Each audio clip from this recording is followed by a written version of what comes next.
नमस्कार, आप देख रहे हैं द सुगम राजस्थान का नंबर 1 चैनल। जी हाँ, पेश है 13 सितंबर और शुक्रवार राजस्थान प्रदेश की आज की टॉप एट द रेट 10 बड़ी खबरें। और आज हो चुकी है हिंदू पंचांग के अनुसार भाद्रपद महीने की शुक्ल पक्ष की 10वीं तिथि। और शुरुआत करते हैं देश की बड़ी खबर के साथ। बड़ी खबर, मोदी के जन्मदिन के अवसर पर अजमेर दरगाह में लगेगा लंगर। दुनिया की सबसे बड़ी देग में पकाएंगे 4000 किलो चावल, दुआ के बाद बांटे जाएंगे। पीएम नरेंद्र मोदी के जन्मदिन पर 17 सितंबर को अजमेर दरगाह में दुनिया की सबसे बड़ी देग कढ़ाई में 4000 किलो मीठे चावल पकाए जाएंगे। तैयार चावल का प्रसाद लोगों में बांटा जाएगा। अजमेर दरगाह के गदीन सिंह सैयद अफसान चिश्ती ने इसकी जानकारी दी। उन्होंने बताया कि पीएम के जन्मदिन के अवसर पर 17 सितंबर को अजमेर दरगाह में दुनिया की जो सबसे बड़ी लंगर कही जाती है, जहां 4000 किलो मीठे चावल पकाए जाएंगे और दुआ के बाद लोगों में बांटे जाएंगे। चिश्ती ने यह भी बताया कि मन्नत पूरी होने के बाद ये देग पकवाए जाते हैं। दरगाह में 2 बड़ी देग रखी हुई है, जिसमें 4800 किलो और 124 किलो मीठे चावल पकाए जाते हैं और इसके बाद प्रसाद के रूप में बांटा जाता है। शुद्ध शाकाहारी केवल भोजन यहाँ पकाया जाता है। चलिए अब बात कर लेते हैं राजस्थान प्रदेश की आज की टॉप एट द रेट 10 बड़ी खबरों की। और शुरुआत करते हैं राजस्थान प्रदेश की आज की पहली बड़ी खबर के साथ। बड़ी खबर नागौर से आ रही है। एसपी ने यहाँ 68 मिनट में लगाई 20 किलोमीटर की दौड़। करनाल में तेजाजी मेले की व्यवस्थाओं का लिया जायजा। उपराष्ट्रपति के दौरे का रूट भी देखा। नागौर एसपी नारायण टोगस ने गुरुवार को नागौर से खन्नाल तक 20 किलोमीटर तक दौड़ लगाई। उनके साथ पुलिस के कई अधिकारी और कर्मचारी भी दौड़ते हुए नजर आए। पीछे पीछे गाड़ियों का काफिला भी चला। दरअसल 13 सितंबर शुक्रवार को तेजा दशमी पर आज नागौर जिले के खन्नाल में तेजाजी का मेला भरेगा। इसके साथ ही उपराष्ट्रपति जगदीप धनखड़ का दौरा भी प्रस्तावित है। ऐसे में व्यवस्थाओं का जायजा लेने के लिए एसपी नारायण टोगस ने यहां नागौर जिला स्टेडियम से यह दौड़ शुरू की। एसपी ने यहां 13 सितंबर को बढ़ने वाले आज तेजाजी मेले की व्यवस्थाओं का जायजा लिया। इसके साथ ही उन्होंने भी दर्शन किए।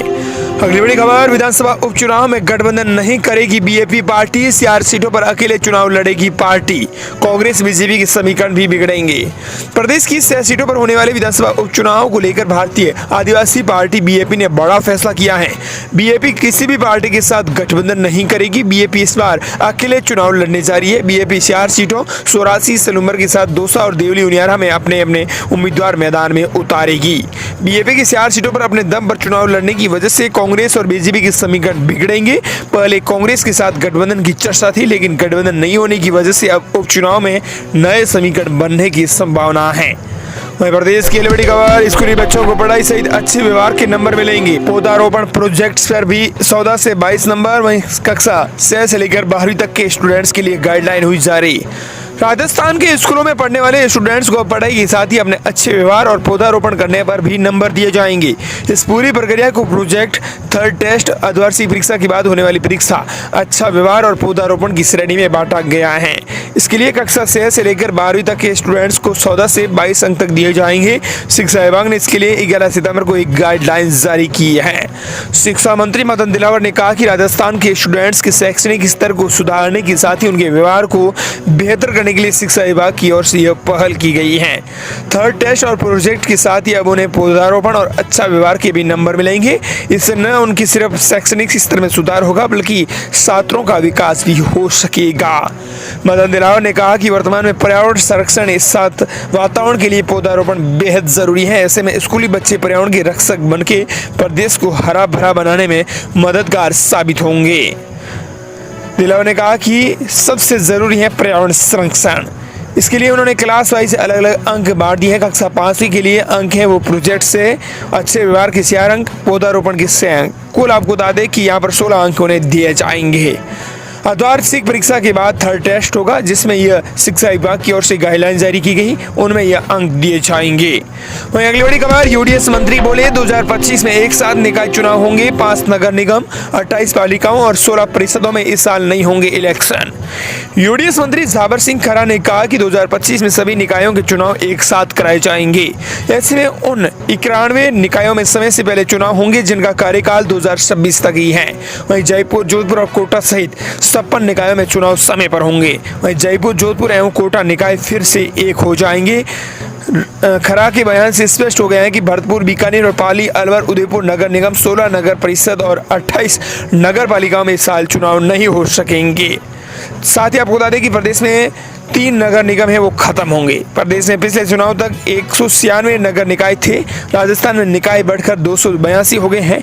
इनमें 3 निकाय अब खत्म किए जाएंगे। जयपुर, जोधपुर और कोटा निकाय को फिर से एक कर दिया जाएगा। इस तरह 3 निकाय घट जाएंगे और निकायों की संख्या 279 हो जाएगी। अगली बड़ी खबर, जल झुलझुनी एकादशी पर राजस्थान सरकार मनाएगी आज जल महोत्सव। प्रदेश भर में सलग चुके हैं बांध और झील, नदियों पर होंगे सांस्कृतिक कार्यक्रम। राजस्थान सरकार इस साल प्रदेश में हुई शानदार बारिश के बाद अब जल महोत्सव मनाने जा रही है। खासतौर पर आपको बता दें कि प्रदेश भर में जल झूलनी एकादशी के मौके पर 14 सितंबर को जल महोत्सव मनाया जाएगा, जिसके तहत प्रदेश भर में सलग चुके बांध, झील और तालाब पर सांस्कृतिक कार्यक्रम, स्थानीय जनप्रतिनिधि और अधिकारी आम जनता के साथ खुशी मनाएंगे। मुख्य सचिव सुधांशु ने जानकारी दी और उन्होंने बताया कि प्रदेश भर के अधिकारियों को यहाँ पत्र लिखकर कहा गया है कि इस साल प्रदेश में सामान्य से ज्यादा बारिश हुई है। राज्य में जल संसाधन विभाग के अधीन प्रदेश में कुल 691 बांध की भराव क्षमता 12,900 MCM है, जो अब तक 10,777 MCM तक भर चुके हैं, जो कुल भराव क्षमता से 83% का है। जबकि पिछले साल राज्य में 8,297 MCM जल संग्रहित हुआ था। ऐसे में आपको बता दें कि एकादशी के अवसर पर राजस्थान सरकार यहां पर जल महोत्सव मनाएगी। अगली बड़ी खबर, राजस्थान में बारिश ने तोड़े 49 साल के रिकॉर्ड। धौलपुर में मकान ढहने से 2 बच्चों की मौत। शोभा यात्रा मेला पर अगले आदेश तक लगी रोक। राजस्थान में इस मानसून सीजन में बारिश ने 49 सालों का रिकॉर्ड तोड़ दिया है। इस बार राजस्थान में अब तक 664 mm बारिश दर्ज की गई है। उधर पूर्वी राजस्थान के अधिकतर जिलों में भारी बारिश के कारण बाढ़ के हालात बने हुए हैं। भरतपुर में स्कूलों में 4 दिन तक छुट्टियां रख कर दी गई हैं। धौलपुर में अगले आदेश तक स्कूल बंद रहेंगे। जिले में बारिश और जगह जगह पानी बढ़ने से कोई जनहानि न हो, इसको देखते हुए प्रशासन ने सभी प्रकार के धार्मिक कार्यक्रमों और शोभा यात्राओं और जुलूस, मेला आदि के आयोजनों पर रोक लगा दी है। कलेक्टर के आदेश के मुताबिक रोक अग्रिम आदेशों तक जारी रहेगी। वहीं इधर मौसम विज्ञान केंद्र जयपुर के निदेशक राधेश्याम शर्मा ने बताया कि पूर्वी राजस्थान के अधिकांश भागों में 3 से 4 दिन मानसून सक्रिय रहने और मध्यम से तेज बारिश होने की संभावना है। खासतौर पर आपको बता दें कि 13 सितंबर को आज इन जिलों के लिए अलर्ट जारी किया गया है।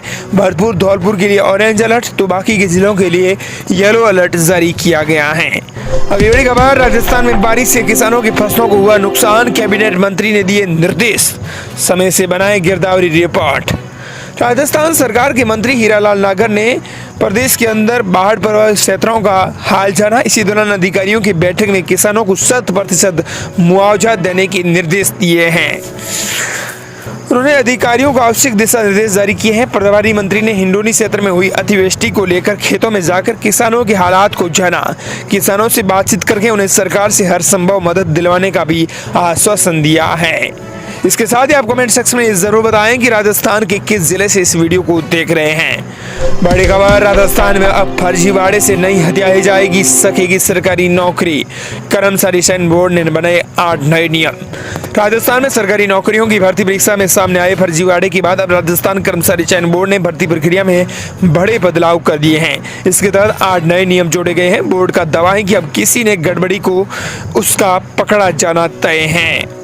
बोर्ड ने नवाचार करते हुए नए नियम लागू कर दिए हैं। राजस्थान कर्मचारी चयन बोर्ड ने पूर्व की और हाल की भर्तियों में फर्जीवाड़ा सामने आने की बाद भर्ती प्रक्रिया में बड़े बदलाव किए हैं।